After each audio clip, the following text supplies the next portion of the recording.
Hi, and thanks for logging on to the Daily Dvar. And here's a brand new halacha for you, and it's for Sunday, the 15th day of June. Here we go.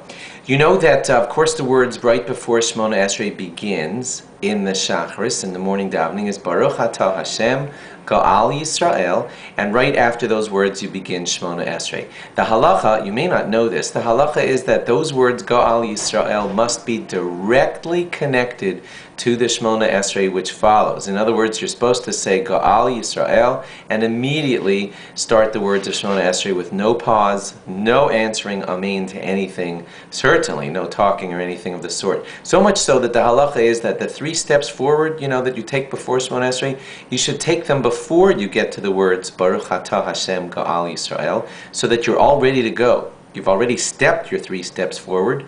You say Ga'al Yisrael and immediately Shemona Esrei begins. This is because there are hints from the sentences in our Torah that God wanted Geula close to Tefillah, which basically means that the words Ga'al Yisrael should always be attached to the Shemona Esrei. Almost nothing separates those two.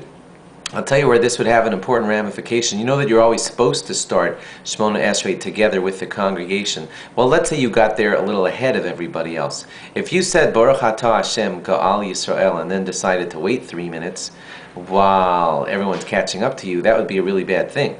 If you started Shemona Esrei right away, as soon as you got to Ga'al Yisrael, because you wanted to attach it to Ga'al Yisrael to Shemona Esrei, that would also not be so good because you're not supposed to start Shemona Esrei ahead of the congregation.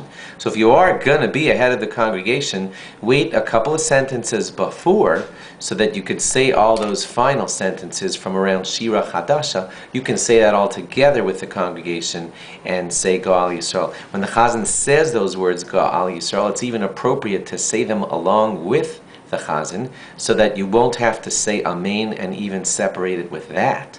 You won't be saying Amen because you're simultaneously saying the bracha with him. Thanks for logging on. Log on again tomorrow for more. Bye-bye.